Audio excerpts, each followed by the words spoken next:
Sir, ano pong masasabi niyo sa hearing ngayon, sir, na nangyari ngayong hapon? I love you! Laban lang! Huwag maingay! Mabuhay ka! Nakakapagano, no? Nakakalungkot. At yung itong si Alias Picoy, sa halip na magsabi ng totoo, kung sino yung mga nasa likod na, ay talagang nagpakita na talagang ano, parang kinikikwil niya yung investigation. Pero, yung pinapakita niya na yun, hindi talaga tayo naniniwala. Gawa ng yung kanyang mga binitiwang pananimita ay talagang yun ay sa puso ko talagang tumanim yun, no? Lalo na yung banta na ako ay mapapatay itong administrasyong Marcos. Kaya hindi ako naniniwala na ito ay gawa-gawa lang sapagkat yung kanyang pananalita ay talagang napaka-spontaneous. Pero ito, no? At hindi lang po yun, ano? Yung naging conversation niya sa aking kaibigan dahil nung pinapalo up niya ni Picoy, yung aking kaibigan na si Ronnie Rodriguez, ay tinatanong kung meron na akong desisyon tungkol dun sa pananahimik ko. Nagbiro pa nga ako, sabi kasi sa akin, kung ano raw ang gusto ko, ibibigay naman. Kaya nagbiro ako na gusto nyo, Toto, sabi kong gano'n. At yung naman, ang tungkol sa akin na, sige, paparating daw. At yun daw ang inahantay, itong si Lam, yung isang Lam, ano? Pero binawi ko yung agad yun. Sabi ko, hindi. At naumpisahan ko na ito na mag-testify dito sa Senate. Sir, follow-up question lang, sir. Ano pong masasabi niyo, sir, na nagtuon po sa paninira po sa pagkatao po niyo itong pong investigasyon instead na malaman ng katotohanan? Alam niyo, yung matalino naman ang taong bayan, Kasi malinaw naman yung mensahe na talagang dinadivert lang yung issue. Kasi yung makikita niyo naman, panay irrelevant naman yung mga sinasabi doon sa issue. Kaya wala talagang pa rin, Kaya doon pa rin sa sa nangyari, kagaya yung pagsasabi ng Pinea na wala daw di umano doon sa record, talagang wala talaga sa record dahil hindi nga natuloy, tinigilan. Kaya ito sa akin lang nakapago lamang yung aking personal na kaalaman doon sa sinabi ng confidential informant. Ito yung pagpapakita niya ng 5 litrato na itong nasa litrato si politician Bongbong Marcos na sumisinghot ng white powdery substance. Basta na kami dyan. Yun lang po. Sir, bali, ano po nga sabi yung sinabi ni Senator Chengke na imagination niya lang po yun? ay nasa kanya yun, nasa paniniwala niya, gagala ko na lang yung opinion niya. Yes po. Sir, Ipaglaban mo ang karapatan mo bilang isang mamamayan. Bakit ka magtatago? Takot ka? Lalo na yung mga binigyan dati ng posisyon ni Tatay Digong. Natatakot sila. Kung talagang natatakot sila, dahil lang sa may posisyon sila, mga wala pala silang kwenta, wala silang silbi. Mga mukhang pera sila. Pasensya na talaga, yun ang katotohanan. Yan ang masasabi ko sa kanila. Dapat ako nga pumupunta ako dito, sarili kong pera. Ang tanong nga dito Bago ako nila pumunta dito, kakain mo na ako para hindi ako mautong. Para magpakita ng suporta. Ma'am, kung magkakaroon kaya kasi malaki ang posibilidad na sa mga darating na eleksyon magkakaroon ng umpugan ng Marcos Duterte.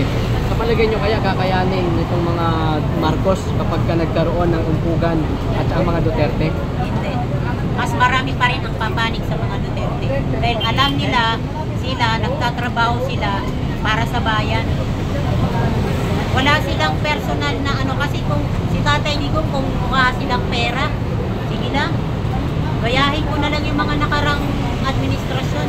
Pabayaan ko na lang yung mga corruption dito, corruption doon. Basta busog din ako, okay na ako doon. At least nakarating na ako dito, pero hindi ganun ang prinsipyo niya sa buhay niya Gusto niyang itama ang mali. Gusto niyang baguhin ang sistema ng korupsyon sa ating bayan. Ganun lang yung ano, napakasimple lang naman eh. Sana naman yung mga bawat Pilipino isipin nila, kumampi tayo sa tama, huwag tayong kumampi sa mali dahil wala tayong magiging magandang kinabukasan dyan. Doon tayo sa Duterte. Kasi kung makasarili sila, bakit binubuhay si Tatay Digong yung sarili niya? Kaya naman siya nagkakaganito para ma-prevent yung droga sa ating bayan. Gusto niyo ba na maging katulad tayo sa ibang bansa na parang mga robot yung katawan dahil sa sobra ng katawan nila, yung pumasok na mga contaminated na mga ng droga. Sana man lang isipin ng bawat Pilipino ang ating kinabukasan. Huwag tayong puro kay Marcos kami.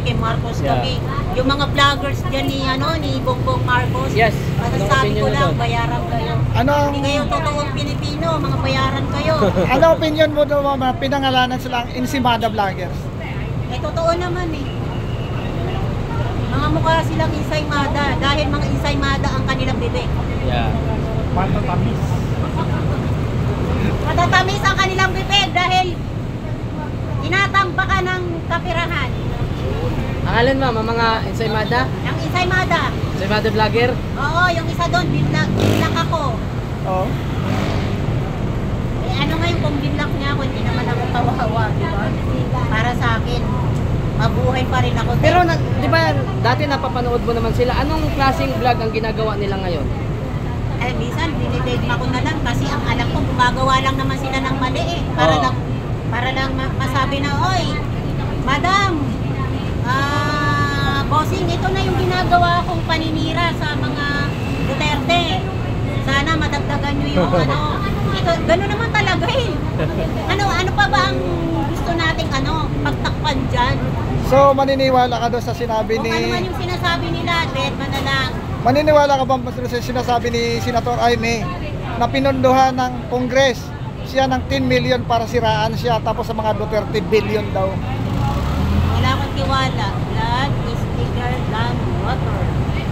Basta Marcos, parang naman no? Wala akong tiwala sa kanya. Marami na akong napagsabihin. Sorry po, Madam Aimee. Yeah. Pero para sa akin, kung talagang mahal niya si Inday Sara, paglaban niya. Kawa siya ng batas, makipag-meeting siya sa mga kapwa niyang senador. Tigilan na natin to. Kasi, para sa akin, ako ang pinili ni BP. Na para masunod yung kagustuhan ko na mag-BP na lang siya kay Bongbong Marcos. Yes. Diba? Kung talagang totoo siya, gumawa siya ng hakbangin niya para mapatunayan na hindi siya talaga, hindi talaga siya kumakampi sa kapatid niya.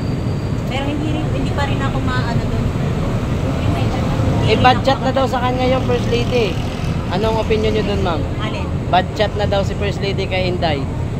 Hindi siya budget sa bawat Pilipino, sa sambayan ng Pilipino. Mahal siya ng sambayanan, ultimo mga bata.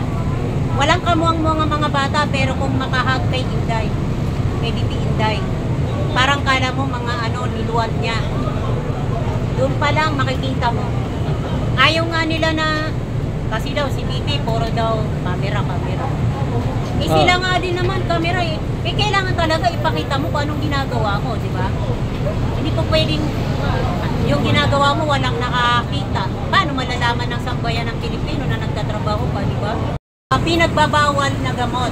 Hindi ko dapat pagkumparahin ang previous at saka present administration. Dahil ang previous administration, minahal siya ng taong bayan.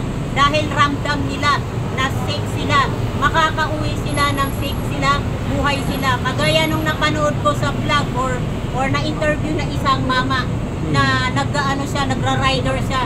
Ngayon sabi niya, hindi na natin alam, makakauwi tayo hindi natin alam kung buhay pa tayo.